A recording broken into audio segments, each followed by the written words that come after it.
Hey guys, what's up? Welcome back. And we're still rolling on these reviews. Today I'm going to tackle Reality. It's on Max. And it's it's got audio description from Point360 and Tansy Alexander. So it's like a gift. Enjoy it.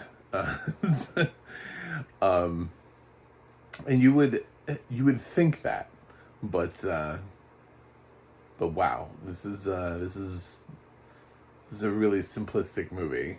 I think last year HBO really hit with HBO Max really hit with a the Fallout.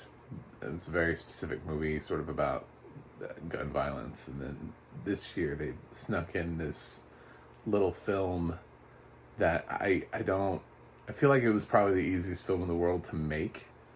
It's a lot of standing around and talking. There are not a lot of people in this cast, not a lot of location changes.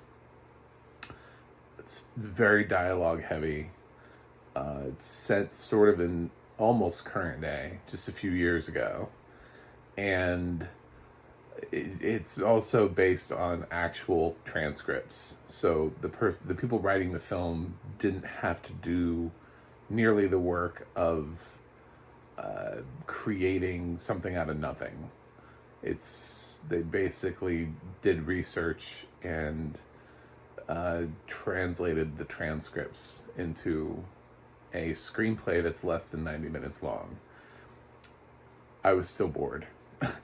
I'm just gonna be really honest. This film becomes a little monotonous, and it only becomes a little monotonous because some of the characters are it's like watching people awkwardly like dance around a conversation for way longer than they should. Like, you really want them to get into it, but at the beginning of the film, it's just so like, hey, you good? So what's up? So, yeah, you wanna? What's up with the dog? They just keep asking her questions. Basically, there's a real person, and her name was Reality Winner, and she didn't take advantage of that name and actually try to win a reality show, which I feel like was a missed opportunity. And yeah, I'm gonna make that joke because it has to be made. So at some point.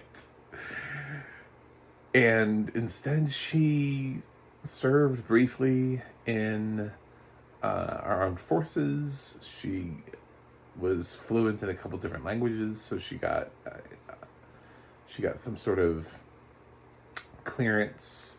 And when she became a civilian, she still had clearance.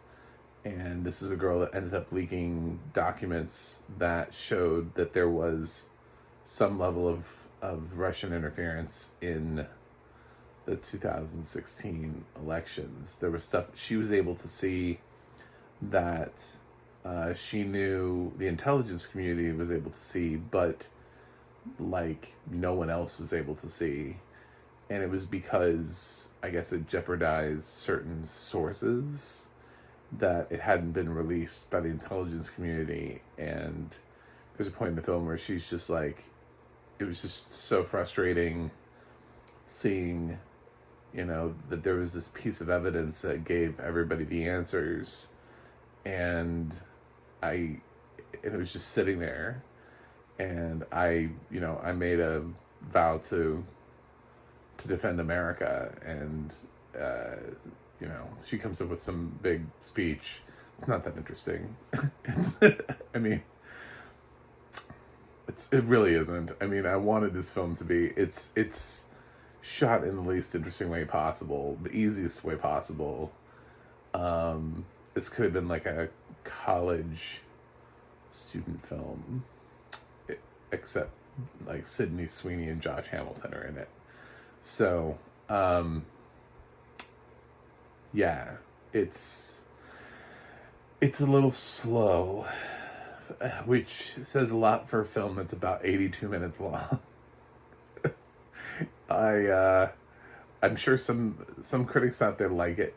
and it's got actually a decent Metacritic score, so I'm bucking the trend on the critics here. But man, it's a lot of standing around and people bullshitting for a long period of time. When the film finally starts talking and she finally gets good, sure, that part is interesting, but you spend so long talking about where's the dog in the house. It's the FBI raid on her house, and it shows how incredibly monotonous that can actually be when they show up and they ask her like where the firearms are, and they're like wandering around the house, and she's got a dog and a cat, and the dog doesn't like men, and of course the FBI is just the most male apparent unit, not a female among them. So she has to go in, and they sort of escort her to make sure she gets her dog, and takes it out back and puts it in a outdoor kennel. And then she's worried about the cat because they keep leaving the front door open. So then she's got to go in and get the cat. And she has groceries because they caught her coming home from the store. So they let her go in and put the groceries away. Which, all things considered, considering where this leads, I don't really understand the purpose of the groceries. Because she was... this is based on the true story, by the way, so you can easily just look this up. You can just see, you can avoid the film altogether. But yeah, they let her put the groceries away.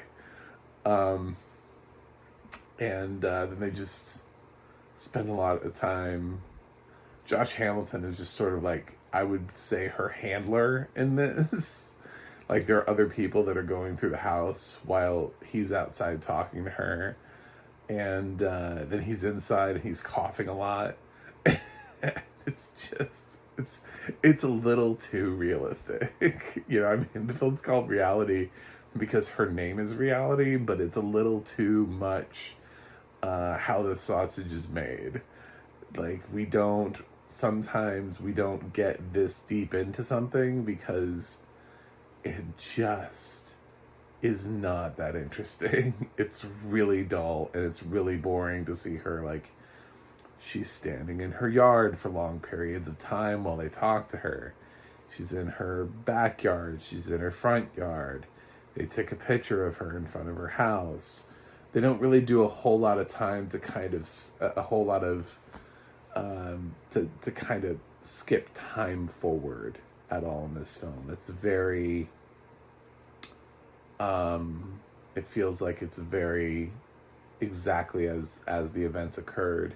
It cuts back and forth between the film and audio recordings. I don't know if those are actual audio recordings of her, because if they are, Sydney Sweeney has done an amazing job of replicating this girl's voice. So there's that. But it just sounds like they're audio recordings of Sydney Sweeney. I guess I would assume that there's no point in that. Like, I don't understand the point of switching to an audio recording of the film. So I'm assuming it has to be reality, which means Sydney Sweeney's an amazing actress who has replicated the exact sort of tone to this girl's voice. But Josh Hamilton just feels like Josh Hamilton, to be totally honest. I mean, to me, I was like, okay, welcome back to 8th grade.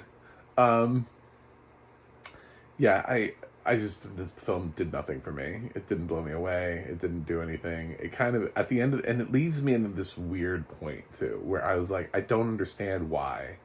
Like, I don't get what this film was trying to do or say, or if it even has a viewpoint on the subject. It doesn't come across strong enough either way, like, oh, she's guilty and she deserves what she got, or, oh, this is such a tragedy, and we did a terrible thing here. It doesn't really do either. I mean, the FBI agents are really pretty nice to her. They only get kind of aggressive in the end when it's clear that she is evading, like, and not, she didn't immediately just, they weren't like, so what's up, leaked any classified documents recently? And she's like, She doesn't just immediately go, "Yep, sorry, it was this one. I know exactly why you guys." No, she's like, "I don't know. I don't think so." You know, I mean, like, it's just like, what do you expect her to say? Like, but it's weird because she never asks for a lawyer to be there. Or she just, they're like, yeah, we're just having conversation. We're just like buddies, and they earn her trust, and somehow she doesn't ever feel the need to get a lawyer, and she just talks. She doesn't even get a deal. Like, try something. You know, you don't have to immediately just give them your life. So anyway, didn't make me feel one way or the other. And it's like, she was given a 4-year prison sentence. I guess a little bit of a spoiler, but that's like what makes her stand out, is the fact that this document was so important and ended up being a leak. And it shows a lot of journalists basically stating why this leak was so important and how crazy it is that she got the book thrown at her. She got the longest prison sentence ever for a leak of classified documentation. So that's what her historical lot in life is the fact that she really pissed some people off, and they put her in jail for the longest they possibly could. But she's out now, and she can watch this movie about her on Max. Isn't that fun? Isn't that fun? Isn't that a good? She could even watch this review on YouTube about her and her situation. So I just didn't really feel a particular way about anything. I just felt like this film, I don't know. You know, when HBO dropped this movie, it was at like 10 p.m. on a Monday. I kind of feel like I get it. I mean, I don't really know what. You know, they didn't give it their prime like Saturday movie premiere spot where HBO used to drop all their movies. They just kind of put it on a Monday at 10 p.m. And I think that says a lot about how even HBO really thought this movie was going to land. I think they were hoping that Euphoria fans would show up for Sydney Sweeney or something. I don't know. But it's not really inappropriate for kids. I don't really... I mean, there's maybe some language in here. That's about it. So, I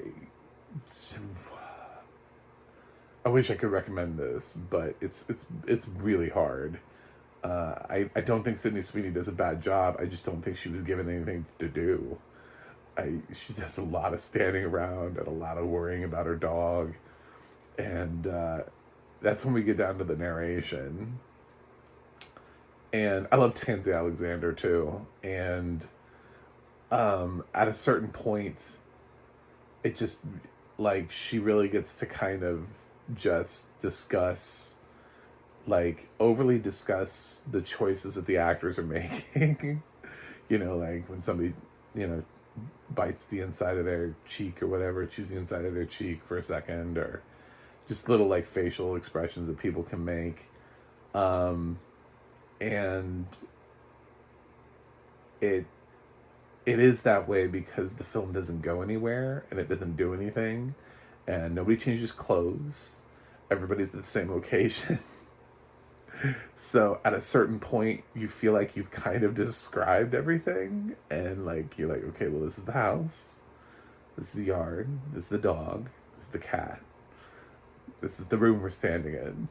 You know, I mean, there's only just so many things. They're wearing FBI jackets.